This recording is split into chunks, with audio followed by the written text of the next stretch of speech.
수가 없네. 호흡마저도 다 주의 것이니 세상 평안과 위로 내게 없어도 예수, 오직 예수뿐이네. 다 같이 사도신경으로 신앙 고백하심으로 3월 11일 수요 예배 시작하도록 하겠습니다. 나는 전능하신 아버지 하나님 천지의 창조주를 믿습니다. 나는 그의 유일하신 아들 우리 주 예수 그리스도를 믿습니다. 그는 성령으로 잉태되어 동정녀 마리아에게서 나시고 본디오 빌라도에게 고난을 받아 십자가에 못 박혀 죽으시고 장사된 지 사흘 만에 죽은 자 가운데서 다시 살아나셨으며 하늘에 오르시어 전능하신 아버지 하나님 우편에 앉아 계시다가 거기로부터 살아있는 자와 죽은 자를 심판하러 오십니다. 나는 성령을 믿으며 거룩한 공교회와 성도의 교제와 죄를 용서받는 것과 몸의 부활과 영생을 믿습니다. 아멘. 다 같이 찬송가 338장 찬송하도록 하겠습니다.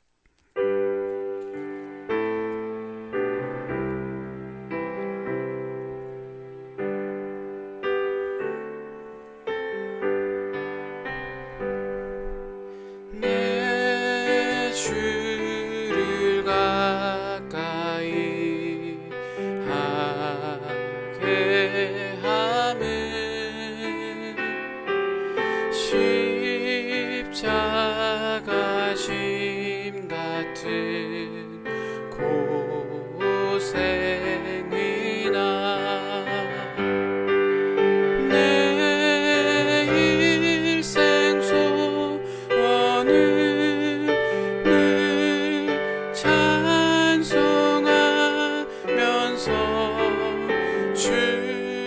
주께 더 나아가기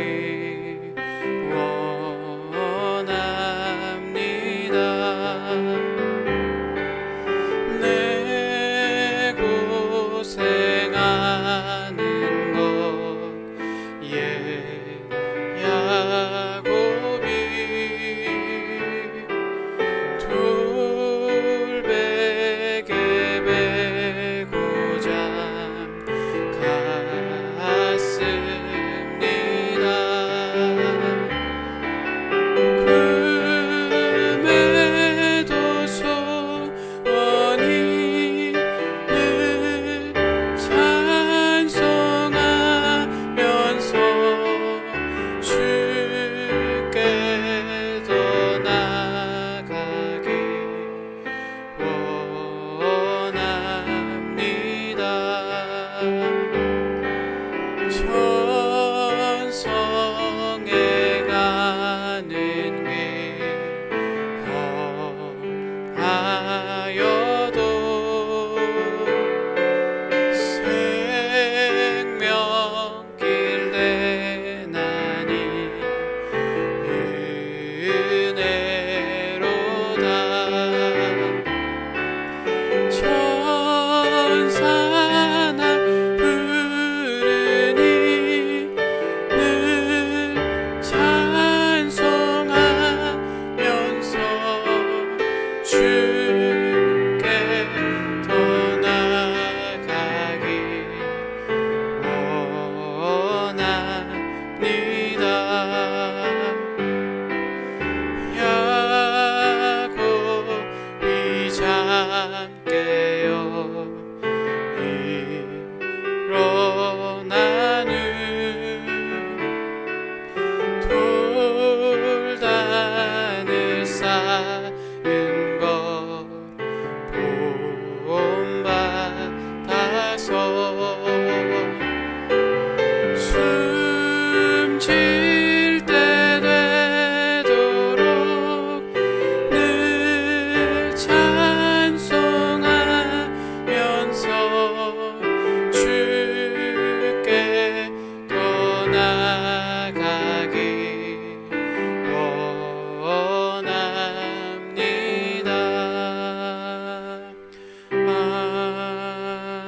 아멘. 찬송가 435장입니다.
살짝 지나가며 험한 바다 건너서 천국문에 이르도록 나와도 행하소서.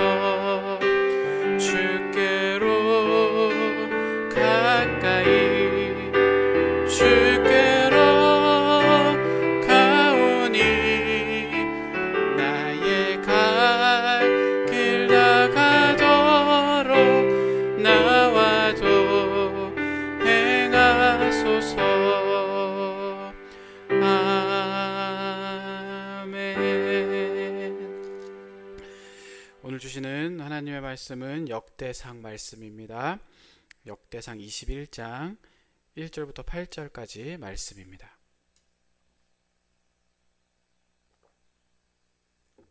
역대상 21장 1절부터 8절, 구약 641페이지에 있습니다. 역대상 21장 1절부터 8절 제가 읽어드리도록 하겠습니다. 사탄이 일어나 이스라엘을 대적하고 다윗을 충동하여 이스라엘을 계수하게 하니라. 다윗이 요압과 백성의 지도자들에게 이르되 너희는 가서 브엘세바에서부터 단까지 이스라엘을 계수하고 돌아와 내게 보고하여 그 수요를 알게 하라 하니, 요압이 아뢰되 여호와께서 그 백성을 지금보다 100배나 더하시기를 원하나이다. 내 주왕이여, 이 백성이 다 주의 종이 아니니까 내 주께서 어찌하여 이 일을 명령하시나이까? 어찌하여 이스라엘이 범죄하게 하시나이까 하나, 왕의 명령이 요압을 재촉한지라. 드디어 요압이 떠나 이스라엘 땅에 두루 다닌 후에 예루살렘으로 돌아와 요압이 백성의 수요를 다윗에게 보고하니, 이스라엘 중에 칼을 뺄 만한 자가 110만 명이요 유다 중에 칼을 뺄 만한 자가 47만 명이라. 요압이 왕의 명령을 마땅치 않게 여겨 레위와 베냐민 사람은 계수하지 아니하였더라. 하나님이 이 일을 악하게 여기사 이스라엘을 치심해 다윗이 하나님께 아뢰되 내가 이 일을 행함으로 큰 죄를 범하였나이다. 이제 간구하옵나니 종의 죄를 용서하여 주옵소서. 내가 심히 미련하게 행하였나이다 하니라. 아멘. 역대상을 살펴보면요, 역대상 1장부터 이 9장까지는 아담에서부터 이 사울까지의 족보가 나오게 됩니다. 이곳은 이 다윗 이전에 그 이스라엘의 그 계보가 나오게 되는데 몽땅 족보로 되어 있어서 웬만한 인내력을 가지고는 굉장히 읽기가 어려운 부분이기도 합니다. 그래서 이 부분을 우리가 성경의 수면제라고도 부르기도 하는데요. 우리가 통독을 하다 보면은 쭉 잘 읽다가 막히는 부분들이 있어요. 뭐 레위기의 그 제사법이라던가 또 여기 역대상의 이 족보 이야기, 계속 사람들의 이름이 나오기 때문에 굉장히 읽기가 어렵다라는 것이죠. 하지만 여기에는 상당히 중요한 의미가 담겨져 있습니다. 그 역대상 1장은 그 아담에서부터 아브라함 그리고 그 야곱의 족보가 기록되어 있고요. 이 9장에 가면 그 사울의 족보까지 나오게 됩니다. 이것을 통해서 우리가 알 수 있는 것은 그 다윗 이전까지의 역사는 모두 족보로 정리하고 있다라는 거예요. 이 족보를 통해서 이 다윗이 아담에서부터 아브라함, 또 아브라함에서부터 그 야곱의 그 자손임을 언급함과 동시에 하나님은 그 창조 때부터 다윗 때까지 계속 역사하고 계시는 분이다라는 것을 묘사하려는 의도가 이 안에 그 내포되어 있다라는 것입니다. 그리고 이 주된 본문인 그 역대상 10장에서 이제 29장까지의 내용이 나오게 돼요. 여기에는 그 사울의 죽음과 이 다윗의 그 왕국에 대한 내용이 언급이 됩니다. 그런데 여기에서도 관심은 이 사울이 아니라 그 다윗이라는 거예요. 그렇다면 왜 이 사울의 이야기가 기록되어 있을까? 그것은 이 족보로 계속 이어져 내려오다가 바로 이 다윗으로 넘어가게 되면 그 역사적인 공백이 생기기 때문입니다. 그렇기 때문에 이 사울의 죽음을 언급하면서 이 자연스럽게 그 다윗의 이야기로 연결시켜 가는 것이죠. 그래서 역대상 10장에 이 사울의 죽음이 나오게 되고요. 11장에서 29장까지 무려 이 20장에 걸쳐서 다윗의 이야기가 나오게 됩니다. 그래서 이 역대상 10장부터 20장은 다윗 왕국의 역사이고요. 21장부터 29장에는 다윗이 성전 건축을 위해 준비하는 내용들이 나오게 됩니다. 그래서 11장에 보면 다윗이 이스라엘의 왕이 되게 되고요. 12장에는 다윗을 도와준 용사에 대해서, 13장은 하나님의 궤를 그 오벳에돔의 집에 옮겨 놓는 일, 또 14장은 블레셋에서 물리친 그 다윗의 승리의 내용, 15장은 오벳에돔의 집에 있었던 그 하나님의 궤를 예루살렘으로 옮겨오게 되고 그에 대한 이 다윗의 감사 찬양이 또 다음 장인 16장에 나오게 됩니다. 그리고 17장부터 20장은 다윗이 성전 건축을 준비하는 내용이 나오게 되죠. 그러다가 21장에 이 뜬금없이 다윗이 그 인구조사하는 내용이 나오면서 다시 22장에서 26장에 다윗의 두 번째 성전 건축 준비가 기록되어 있습니다. 그래서 이 역대상 22장에는 다윗이 솔로몬에게 그 성전 건축을 위임하는 내용이 포함되어 있는 거예요.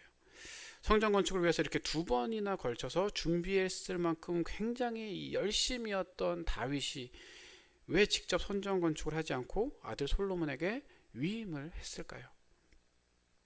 사무엘하 7장에 나오는 내용을 보면 다윗이 하나님을 위해서 성전 건축할 마음이 생겨서 선지자 나단에게 이야기를 하게 됩니다. 그래서 나단이 그것을 듣고 흔쾌히 허락을 하게 되지만 그날 밤에 하나님이 그 나단 선지자에게 나타나셔서 그것을 거절하십니다.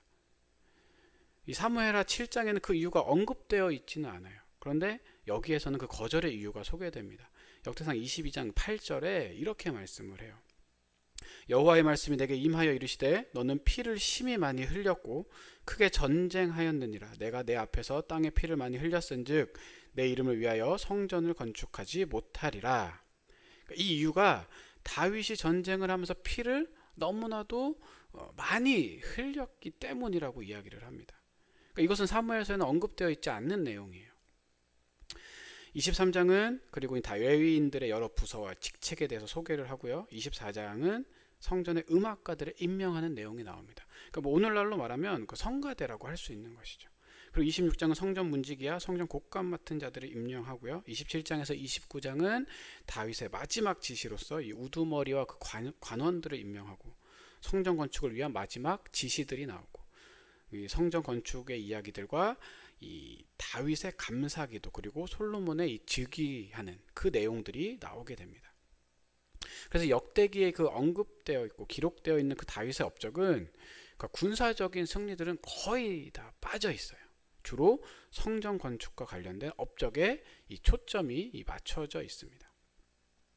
그러니까 우리가 이 구약 성경을 이렇게 살펴보면은 그 이스라엘과 그 유다 왕들에 관한 기록이 이 열왕기서와 그 역대기서 이 두 군데에 나오는 것을 보게 됩니다. 그런데 열왕기와 역대기는 왕들에 대한 역사를 기록한 면에서는 유사하지만 그것을 기록한 의도는 서로 이 판이하게 다르다는 것을 우리가 알아야 돼요. 열왕기는 이스라엘과 유다 왕국의 멸망이 이 하나님의 이 무능에 의해서 비롯된 것이 아니라 하나님께서 미리 경고하신 대로 이 나라가 그 언약에 순종하지 않았기 때문에, 즉 죄로 인해서 하나님의 심판이 있었다라고 이 국가 멸망에 대해서 이런 신학적인 그런 대답을 제시하는 것이 주된 의도입니다. 이에 비해서 역대기의 저자는 열왕기서의 저자보다 적어도 이 한 세기 이상 늦은 시대에 살았어요. 그래서 이 각각의 청중이 가진 문제들이 서로 이 다르다라는 것입니다. 열왕기의 청중이었던 그 포로기의 이스라엘 공동체는 어떻게 우리에게 이러한 일이 일어날 수 있는가, 여기에 관심을 가졌던 반면에 이 포로기 이후에 그 귀한 공동체인 그 역대기 청중들에게는 앞으로 우리가 어떻게 살아가야 하는가, 여기에 관심이 있었다라는 것이죠. 그러니까 이 열왕기의 주된 관심사가 이 과거였다라고 한다면 그 역대기의 주된 관심사는 과거가 아니라 이 미래라는 것입니다. 역대기는 예루살렘 성전을 중심으로 이스라엘의 역사를 되짚어왔다라는 것이죠. 그래서 예루살렘 성전을 건축함에 있어서 이 주축이 되었던 두 사람, 즉 그 다윗과 그 솔로몬의 그 성전 건축의 준비와 성전 건축하는 그 과정들에게 초점이 맞춰져 있다라는 거예요. 특히 역대기는 다윗의 그 이상적인 통치에 굉장히 집중을 합니다. 따라서 역대기는 다윗의 부정적인 면들, 즉 사울과 다윗 사이에 있었던 그런 갈등, 밧세바 사건, 또한 그 가족들과의 불화, 그리고 아들 압살롬의 반란 사건 등을 의도적으로 생략하게 되는 거예요. 우리가 이러한 배경을 가지고 역대기서를 읽게 되면 조금 더 이해하기가 쉬워질 것입니다. 그러면 이제부터 역대기상의 좀 가장 중요한 본문이라고 볼 수 있는 21장 오늘 이 말씀을 통해서 이 다윗의 인구조사와 그 회복의 진원지인 그 성전에 대해서 좀 생각을 나눠보도록 하겠습니다. 그 역대기 21장에는 다윗이 성전 건축을 준비하면서 인구조사를 하는 내용들이 나와요. 오늘 본문 1절입니다. 사탄이 일어나 이스라엘을 대적하고 다윗을 충동하여 이스라엘을 계수하게 하니라. 그러니까 사탄이 다윗을 충동질해서 인구조사를 하게 했다라고 말씀을 하고 있습니다. 이것은 이 사무엘하 24장의 내용과 흡사하기는 한데 약간의 차이가 있어요. 근데 이 차이가 굉장히 중요합니다. 자, 그러면 먼저 이 다윗이 실시했던 이 인구조사가 왜 문제가 되는지에 대해서 한번 알아보도록 하겠습니다. 보통 이 인구조사는 세 가지 의도를 담고 있어요. 첫 번째는 이 세금을 부과하기 위한 것이고요. 두 번째는 강제 노역을 부과하기 위해서, 그리고 세 번째는 군대 징집을 위해서 인구조사를 하게 됩니다. 그러니까 오늘날에도 이 국가를 유지하기 위해서 인구조사를 통해서 국가적인 의무를 부과하는 것은 너무나도 당연한 일들이에요. 그런데 왜 이것을 성경에서는 부정적으로 평가하는 것일까요? 그건 왜냐하면 인구조사하는 것을 왕의 욕심으로 보았기 때문입니다. 이 당시 인구조사는 이 하나님의 명령에 의해서만 하는 것이지 왕이 개인적으로 뭐 세금을 부과하기 위해서, 또한 노동력을 확보하기 위해서, 또한 전쟁을 위해서 군대 징집을 하기 위해서 하는 것들은 용납되지 않았다라는 것입니다. 따라서 이 다윗이 인구조사를 한 것은 하나님의 뜻에 어긋난 것이기 때문에 처음부터 잘못되었다라는 사실을 전제하고 있는 것이에요. 제가 앞에서 역대기는 성전 건축이 중심이 된다라고 말씀을 드렸습니다. 그래서 이 성전 건축을 위해서 이 많은 준비를 했던 다윗과 성전 건축을 한 솔로몬에게 이 초점이 맞춰져 있는 것은 너무나도 당연한 일이에요. 따라서 이 다윗과 솔로몬에 대한 부정적인 부분들이 다 제거가 됩니다. 왜냐하면 이 하나님의 성전을 지은 사람들은 도덕적으로나 윤리적으로 어느 정도 완전해야 했기 때문이죠. 그래서 역대기에서는 다윗이 밧세바를 범하고 그의 남편인 우리아를 죽인 사건도 빠져 있습니다. 또한 솔로몬이 1000명의 여인을 거느린 그런 이야기들, 아버지 다윗의 적들을 처단한 그 복수어 사건 다 기록되어 있지 않아요. 그리고 솔로몬이 친유다 정책을 펼치면서 이 북왕국의 이 원한을 샀기 때문에 왕국이 분열되었다라는 그런 간접적인 원인이 된 그런 기사들도 찾아볼 수가 없습니다. 이처럼 역대기는 열왕기에 나타난 다윗과 솔로몬의 이런 부정적인 사건들을 다 제거했어요. 그런데 여기서 우리가 이제 알아야 될 게 하나가 있습니다. 그것은 뭐냐면 이렇게 열왕기에 기록되어 있는 역사적 사실들을 역대기에 기록하지 않았다라고 해서 이 책이 역사서가 아니라고 치부해버릴 필요가 없다라는 거예요. 왜냐하면 의도적으로 기록하지 않았을 뿐이라는 겁니다. 자, 그렇다면 여기서 또 궁금한 점이 하나 생기죠. 왜 다윗의 잘못으로 평가가 되고 있는 이 인구조사는 역대기서에 생략되지 않고 기록되었을까? 자, 이 사건은 어쩔 수 없이 언급이 되었다라고 우리가 볼 수 있어요. 역대상 21장에서 이 다윗이 저지른 그 죄를 수습하는 차원에서 맨 마지막에 그 오르난의 타작마당을 매입하는 사건과 자연스럽게 연결시키기 위해서 언급이 될 수밖에 없었다라는 거예요. 다윗의 죄로 말미암아 이곳이 성전의 장소가 되는 결정적인 계기가 됩니다. 다윗은 인구조사로 죄를 범하게 돼요. 이 죄에 대한 심판의 과정을 통해서 앞으로 세워질 그 성전의 터가 지목되기 때문에 어쩔 수 없이 언급이 되었다라는 것이죠.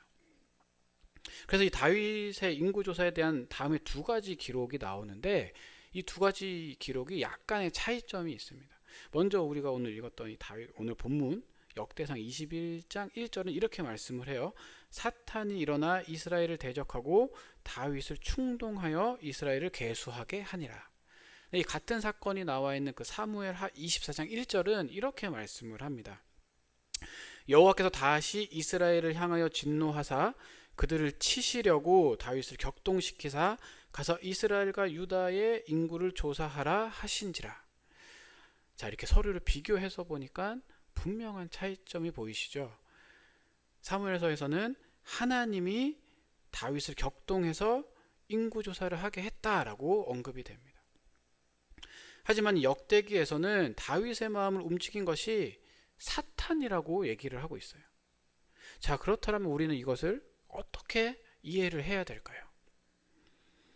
역대기가 이 기록될 그 시기에는 그 사탄에 대한 개념이 들어오기 시작한 때입니다. 그러니까 포로기 이후에는 하나님을 아주 이 선하신 분으로만 봐야 되기 때문에 그 악의 근원을 하나님이 아닌 그 다른 곳에서부터 찾아야 된다라는 그 사상이 보편화되기 시작했어요. 그러니까 다시 말하자면 이제부터 모든 악의 출발을 사탄이라는 개념으로 이 대체하기 시작했다라는 것입니다. 이 구약에 따르면 하나님은 살리기도 하시고 죽이기도 하시는 생사를 주관하시는 분이세요. 우리가 보기에 좋아 보이는 것도 또한 그 나빠 보이는 것도 모두 하나님이 하십니다. 그런데 이 후대에 가면 갈수록 나쁜 부분들만 맡아서 하는 그런 특별한 존재가 이 등장을 하게 되는데 그것이 바로 사탄이에요. 하나님이 하시는 일 가운데 인간에게 해가 되는 것은 이제 사탄이 이 도맡아서 하는 것으로 등장을 하게 됩니다. 그래서 이 구약에 나오는 사탄은 나쁜 일을 하게 되고요. 대적하고 고자질하고 참소하지만 그러나 하나님의 통제와 허락 안에서만 하게 되죠. 그러다가 이 신구약 중간 시대를 지내고 신약 시대로 접어들게 되면서 이제 사탄은 하나님이 시키시는 일만 하는 것이 아니라 시키시지 않은 일도 하게 됩니다. 그리고 더 나아가서 이제 하나님을 대적하기까지 하죠. 이것이 바로 신약에 나오는 사탄이에요. 그래서 이 시간이 경과되면서 점점 사탄의 묘사나 표현 방식이 바뀌게 되는 거예요. 구약에 등장한 사탄은 아직까지 하나님의 그 권위 아래 예속되어 있지만 신약 시대에는 하나님을 대적하는 그런 존재로 등장을 하게 됩니다. 이렇게 인구조사를 한 것이 다윗의 잘못이 되어서 하나님께서 그에게 이 선지자 갓을 통해서 역대상 21장 9절 이하의 세 가지 벌 중 하나를 택하도록 하시죠. 12절에 혹 3년 기근이든지 혹 내가 석 달을 적군에게 패하여 적군의 칼에 쫓길 일이든지 혹 여호와의 칼 곧 전염병이 사흘 동안 이 땅에 유행하며 여호와의 천사가 이스라엘 온 지경을 멸할 일이든지 하라고 하셨나니 이렇게 말씀을 합니다. 간단하게 얘기하면 첫 번째 제안은 3년 기근, 두 번째 제안은 석 달 동안 적군에게 패하는 것, 그리고 세 번째 제안은 전염병이 사흘 동안 이스라엘 지경에 임하는 것이었습니다. 다윗은 이 중에서 이 세 번째 제안을 받아들이게 되죠. 이로 인해서 이스라엘 전역에 전염병이 퍼져서 3일 동안 죽은 자가 7만 명이나 이르게 됩니다. 그런데 이 15절을 보면 하나님이 예루살렘을 멸하시러 천사를 보내시는데 어느 지점에 가서 중단시키시죠. 바로 그 지점이 오르날의 이 타작마당이었다라는 겁니다. 이 장소의 주인이 역대기에서는 오르난으로 나오게 되고요. 사무엘에서는 이 아리우나라고 나오게 되는데 이 두 단어는 그 히브리어로 아주 비슷해요.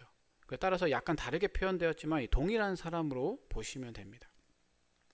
그래서 이때 다윗은 하나님께 회개 기도를 하게 됩니다. 16절 17절을 한번 읽어보도록 하겠습니다. 다윗이 눈을 들어보매 여호와의 천사가 천지 사이에 섰고 칼을 빼어 손에 들고 예루살렘 하늘을 향하여 편지라. 다윗이 장로들과 더불어 굵은 배를 입고 얼굴을 땅에 대고 엎드려 하나님께 아뢰되 명령하여 백성을 계수하게 한 자가 내가 아니니이까. 범죄하고 악을 행한 자는 곧 나이니이다. 이 양 때는 무엇을 행하였나이까? 청하건대 나의 하나님 여호와여 주의 손으로 나와 내 아버지의 집을 치시고 주의 백성에게 재앙을 내리지 마옵소서. 아멘. 그러니까 이와 같이 다윗은 예루살렘을 구하기 위해서 하나님이 자신에게 약속하신 그 사무엘하 7장 16절의 약속을 상기시키면서 차라리 그것을 거두시고 나를 죽여 예루살렘을 건져달라라는 그 기도를 하게 되는 거예요. 이때 하나님은 예루살렘이 회복될 수 있는 그 길을 알려주십니다. 21장 18절에 이렇게 말씀하죠. 여호와의 천사가 갓에게 명령하여 다윗에게 이르시기를 다윗은 올라가 여부스 사람 오르난의 타작마당에서 여호와를 위하여 제단을 쌓으라 하신지라. 그래서 다윗은 이 오르난에게 그 엄청난 값을 치르고 그 땅을 사게 됩니다. 이때 드디어 이 재앙이 멈추게 되고요. 이곳이 거룩한 장소임이 입증되게 되는 것이죠. 이 다윗이 치른 이 턱값이 사무엘하 24장 24절에서는 은 50세겔로 나오는데 역대상 21장 25절에는 금 600세겔을 주고 그 땅을 샀다라고 말씀을 합니다. 이 오르난의 타작마당의 값이 역대기서와 이 사무엘서에서 엄청난 차이가 나게 되는 거예요. 이것은 아마도 이 다윗이 성전 건축을 위해서 자신의 모든 것을 아낌없이 드렸다라는 것을 보여주기 위함이 아닐까라고 생각이 됩니다. 그러니까 다윗은 성전의 터를 마련하는 과정에서 하나님께 감사하면서 넉넉함으로 드렸다라는 것이에요. 그래서 오늘의 이 본문은 다윗이 인구조사를 통해서 어떻게 이 오르난의 타작마당이 이 성지가 되었는지를 알려주고 있습니다. 그런데 역사적으로도 인구조사를 하게 되면 조사원들이 여기저기 옮겨 다닐 수밖에 없잖아요. 인구들을 조사해야 되고 파악을 해야 되기 때문에 그 조사원들이 돌아다닐 수밖에 없습니다. 그래서 한 지역에 퍼져있던 전염병이 다른 지역들로 쉽게 옮겨질 수밖에 없는 거예요. 그래서 실제로 인구조사를 하면 사람들이 전염병으로 많이 죽게 되었습니다. 따라서 이 전염병도 역사적인 사실과 잘 부합하는 거예요. 우리가 여기서 주목해야 될 것은 이 무서운 전염병이 이 놀라운 속도로 퍼져서 많은 사람들이 죽어가고 있었는데 이 오르난의 타작마당 앞에서 딱 그쳤다라는 것입니다. 그 이유는 그곳에서 다윗이 하나님께 단을 쌓았기 때문에. 이 오르난의 타작마당은 예루살렘을 가리키는 거예요. 따라서 이 오르난의 타작마당에서 단을 쌓았다라는 것은 곧 예루살렘에서 하나님께 첫 제단을 쌓았다라는 것을 의미합니다. 이것은 앞으로 세워질 그 성전의 터가 마련되는 그 놀라운 사건을 묘사하고 있는 거예요. 그 지역을 회복시킨 결정적인 역할을 한 것이 바로 성전이고 회개한 그 다윗이라는 겁니다. 다윗이 단을 쌓고 그 위에 번제와 화목제를 드렸더니 하나님께서 불을 내려서 응답하셨어요. 하나님의 불이 제물을 태우는 것은 흔치 않은 사건입니다. 아론의 첫 제사와 또한 그 엘리야의 기도, 솔로몬의 성전 봉헌 기도 등이 전부인데 하늘에서 불이 내려와서 번제단의 제물을 태운 것은 이 하나님의 영광이 그 오르난의 타작마당에 임하는 것이고요. 이곳이 성전이 세워질 장소로 예정된 곳임을 암시하면서 앞으로 이곳에서만 제사가 드려질 것임을 나타내는 거예요. 그리고 하나님은 사자에게 명해서 진노의 칼을 거두게 하십니다. 그러니까 재앙이 하나님에 의해서 시작되고 마무리되는 것을 보여주는 것이죠. 역대상 22장 1절에 이렇게 말씀을 합니다. 다윗이 이르되 이는 여호와 하나님의 성전이요 이는 이스라엘의 번제단이라 하였더라. 하나님의 응답을 보고 다윗이 크게 기뻐하면서 이렇게 외친 거예요. 야곱이 꿈에서 하늘에 닿은 그 사다리를 보고 하나님의 음성을 들은 이후에 이는 하나님의 전이요라고 이 경의에 차서 한 고백과 같은 고백입니다. 그러니까 이 다윗의 선언은 오르난의 이 타작마당이 영구한 하나님의 전을 세울 곳으로 지정하는 굉장히 중대한 선언이라고 볼 수 있는 것이죠. 그러니까 앞에 22절에 다윗이 타작마당이 아니고 타작하는 곳이라고 말하는 부분에서도 이런 암시가 나오는 거예요. 여기서 이 곳을 의미하는 히브리어 단어 이 마콤이 사용이 되는데 이 단어는 특별히 그 성소를 뜻할 때 사용되는 단어이기도 합니다. 그러니까 이 단어가 앞으로 건축될 성전 장소를 암시한다라는 것이죠. 평범했던 이 타작마당이 하나님의 그 진노가 멈추게 되고 은혜가 시연될 거룩한 성전으로 변하게 된 거예요. 이렇게 하나님께서는 사탄의 충동과 그 다윗의 범죄마저도 선한 뜻을 위한 방도가 되게 하셨다라는 겁니다. 이것은 역설의 은총이에요. 심판이 은혜로 바뀌는 장소, 재앙이 멈춘 그 자리가 성전의 토대가 되는 것입니다.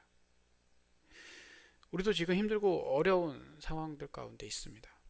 어떻게 보면 주일에 예배하러 모이지 못하고 서로 만나지 못하는 이 상황들이 위기로까지 느껴지기도 해요. 하지만 이러한 가운데 하나님이 계시지 않은 것이 아닙니다. 우리와 함께 계시죠. 도와주시기 위해서, 힘주시기 위해서, 위로해 주시기 위해서 동행하십니다. 우리는 그저 말씀과 기도로 주님 앞에 나아가기만 하면 되는 거예요. 우리가 이 각자의 삶의 자리에서 한 마음으로 예배하고 기도할 때 힘든과 그 어려움들을 이길 능력들을 허락해 주시고요. 그곳을 은혜의 자리로 변화시켜 주신다라는 겁니다. 위기의 순간 말씀과 기도, 예배를 통해서 그런 신앙적인 위기를 회복으로, 또한 절망 가운데서 희망을 바라보게 하시는 그 하나님의 은혜를 기대하며 나아가는 우리 큰 기쁨 교회 성도들이 될 수 있기를 바랍니다. 우리가 힘들고 어려울 때일수록 더욱더 기도하고 그 주님의 은혜를 구하고 흔들리지 않는 믿음으로 위기들을 잘 극복해 나갈 수 있기를 간절히 소원합니다. 기도하겠습니다. 하나님 감사합니다.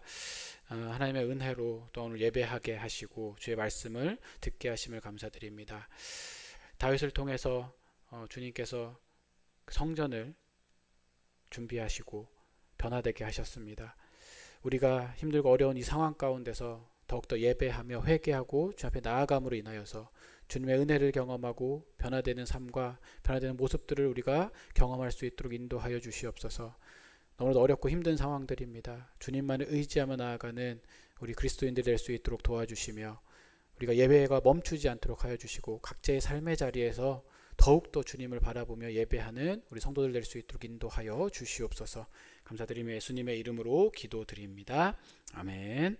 다 같이 찬송가 300장 찬송하도록 하겠습니다.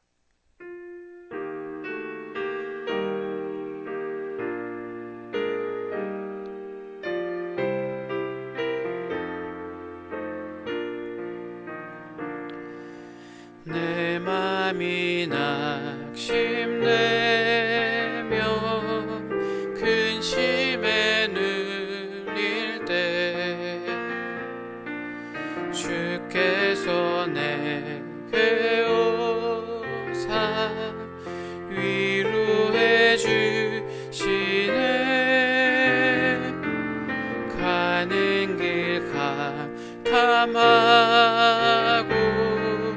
괴로움 많으나 주께서 함께하며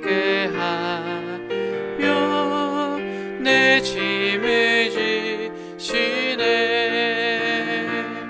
그네가 내게 족하네. 그 은혜가 족하네. 이 괴로운 세상 지날 때 그 은혜가 족하네. 희망이 사라지고 친구 날 버릴 때 주 내게 속삭이며